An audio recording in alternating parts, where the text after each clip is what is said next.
कि मुद्दों को लेकर चर्चा तो हुई, लेकिन क्या कांग्रेस मुद्दों को जनता के बीच में उतनी सफलता से ले जाने में, मजबूती से ले जाने में कामयाब हुई है जितनी तेजी से मजबूती से उठाए जाने चाहिए थे, या सिर्फ हवा हवाई हो गया, रैली हो गई, बीच में जनता के बीच जाके 1-to-1 कम्युनिकेशन की कहीं ना कहीं कमी महसूस करते हैं आप? देखिए, आपके सवाल पर नोट कर आता हूं रंजना, लेकिन सबसे पहले आंकड़े बता दूं। ताजा आंकड़े, बीजेपी 87, जेडीयू 75, आरजेडी 35, बाकी अन्य को गिन लीजिए। 20 सीटों पर चिराग पासवान की पार्टी है, 7 पर सीपीआई यानी कांग्रेस से आगे हो गई। कांग्रेस 6 सीटों पर और हम 4 सीटों पर लीड लिए हुए हैं। अलग अलग समीकरण यहाँ पर देखने को मिल रहे हैं। अब आता हूँ आपके सवाल पर। ये निश्चित तौर पर एक बड़ा चुनावी मुकाबला यहाँ पर बनकर उभरा है। 2 चरणों का ये चुनावी मुकाबला, 6 और 11 नवंबर को वोटिंग हुई, 14 नवंबर आज है जब हम काउंटिंग देख रहे हैं। और इसी के साथ ये एक तरफा मुकाबला तब्दील होता हुआ नजर आ रहा है, यानी एनडीए के पाले में जाता हुआ नजर आ रहा है।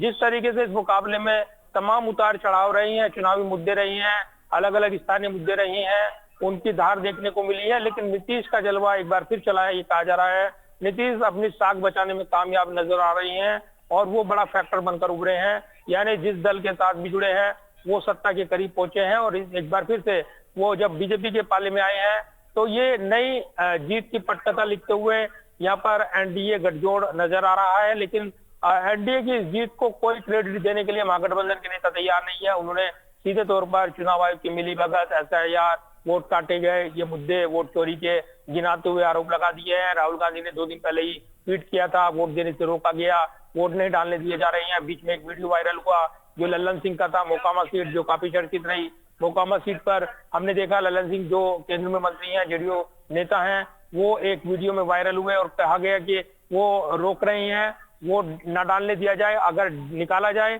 तो वो आपके साथ जाकर वोट डालने की कहते हुए नजर आए। हालांकि इसको डीफेक वीडियो बता दिया गया। तो ये अच्छा चलन चल पड़ा है कि वीडियो अगर सही भी है तो भी उसको गलत ठहरा दिया जाता है।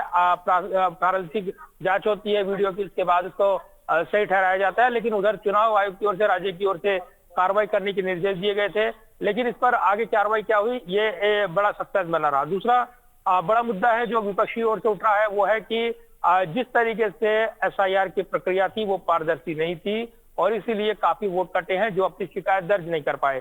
चुनाव आयोग का कहना है कि उनको शिकायतें नहीं मिली, लेकिन उनका विपक्ष का कहना है कि वो शिकायतें ली ही नहीं गई। तो जब ली नहीं गई तो शिकायतें कैसे संख्या में आती, कैसे दर्ज होती, ये उन्होंने सवाल उठाए हैं। दूसरा जो पूरी प्रक्रिया रही है और जिस तरीके से चुनावी लड़ाई रही है, इसमें अगर देखें आप तो अलग अलग मुद्दे बनकर उभरे हैं। और ये कहा जा रहा है कि जंगल राज का प्रमुख मुद्दा जो यहाँ पर एनडीए ने हथिया लिया, उस पर उन्होंने सीधे तौर पर महागठबंधन को बैकफुट पर वो लेकर आ गए। और कहीं ना कहीं जो वर्ग खास तौर से उम्मीद कर रहा था कि अगर सरकार बदल गई तो वैसी परिस्थितियां ना हो, तो वो फिर से नीतीश कुमार और एनडीए की तरफ आ गए। और जो फ्लोटिंग वोट था वो उसने तय कर लिया कि उसको किधर जाना है, यानी जो इधर से उधर हो सकता था वो भी तय करते हुए एनडीए की तरफ चला गया, ये कहा जा रहा है। अब अलग समीकरण होंगे क्योंकि जीत मिल रही है एनडीए को और इसलिए इस पर बहस रहेगी। लेकिन तमाम सवाल हैं जिनके जवाब अब इस जीत के बाद तलाशे जाएंगे।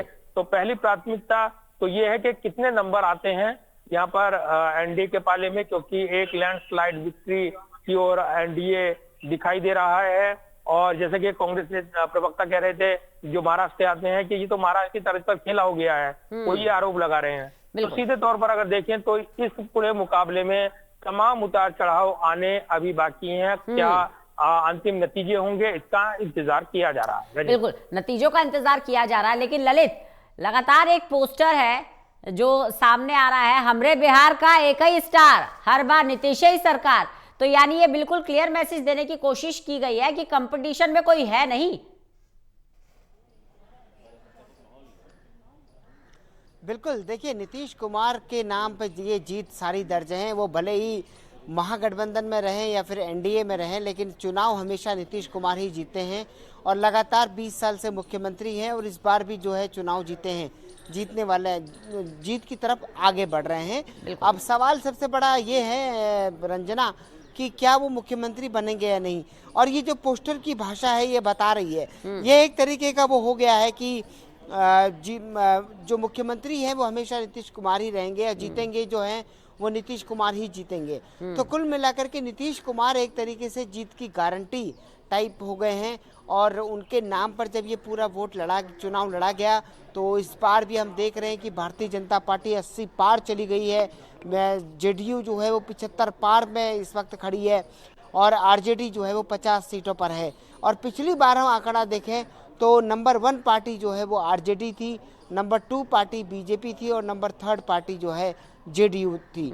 तो कुल मिलाकर ये जो समीकरण है ये अपने आप में पिछली बार के आंकड़े और इस बार के आंकड़े ये बता रहे हैं कि 40 सीटों का लगभग नुकसान, तकरीबन 20 सीटों का जो है नुकसान, 20 से 22 सीटों का नुकसान जो है आरजेडी को हुआ है। और वो जो 20 से 22 सीटों का नुकसान है वो जो है वो बीजेपी और जेडीयू के खाते में जाता हुआ दिखाई दे रहा है। बिल्कुल, लेकिन ये बहुत संक्षेप में कमेंट कीजिएगा ललित। चाहे बीजेपी ज्यादा सीटें भी जीते या जेडीयू कम सीटें जीते, बड़े भाई की भूमिका किसी की भी हो, लेकिन चेहरा नीतीश ही रहेंगे। ये पोस्टर्स जो है ये मैसेज देने की कोशिश है कि सीएम का दावेदार कोई नहीं, सिर्फ नीतीश कुमार, कोई नहीं है उनकी टक्कर में। देखिए नीतीश कुमार जो है बड़े महीन राजनीतिज्ञ कहे जाते हैं और वो बोलते कम हैं और करते ज़्यादा हैं। उनकी ये एक तरीके से उनको लेकर कहा जाता है।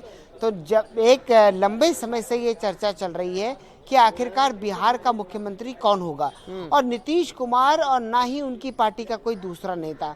इस सवाल के जवाब पर किसी का कोई जवाब नहीं है और सब लोग एकदम साइलेंट हैं। जबकि भारतीय जनता पार्टी से आप सवाल पूछ लीजिए तो वो कहते हैं कि अभी हम चुनाव जो है, जैसा कि हमने आज प्रवक्ताओं से पूछा तो उन्होंने कहा कि हम चुनाव तो नीतीश कुमार के नेतृत्व में लड़ रहे हैं लेकिन नतीजे आने दीजिए, उसके बाद देखा जाएगा।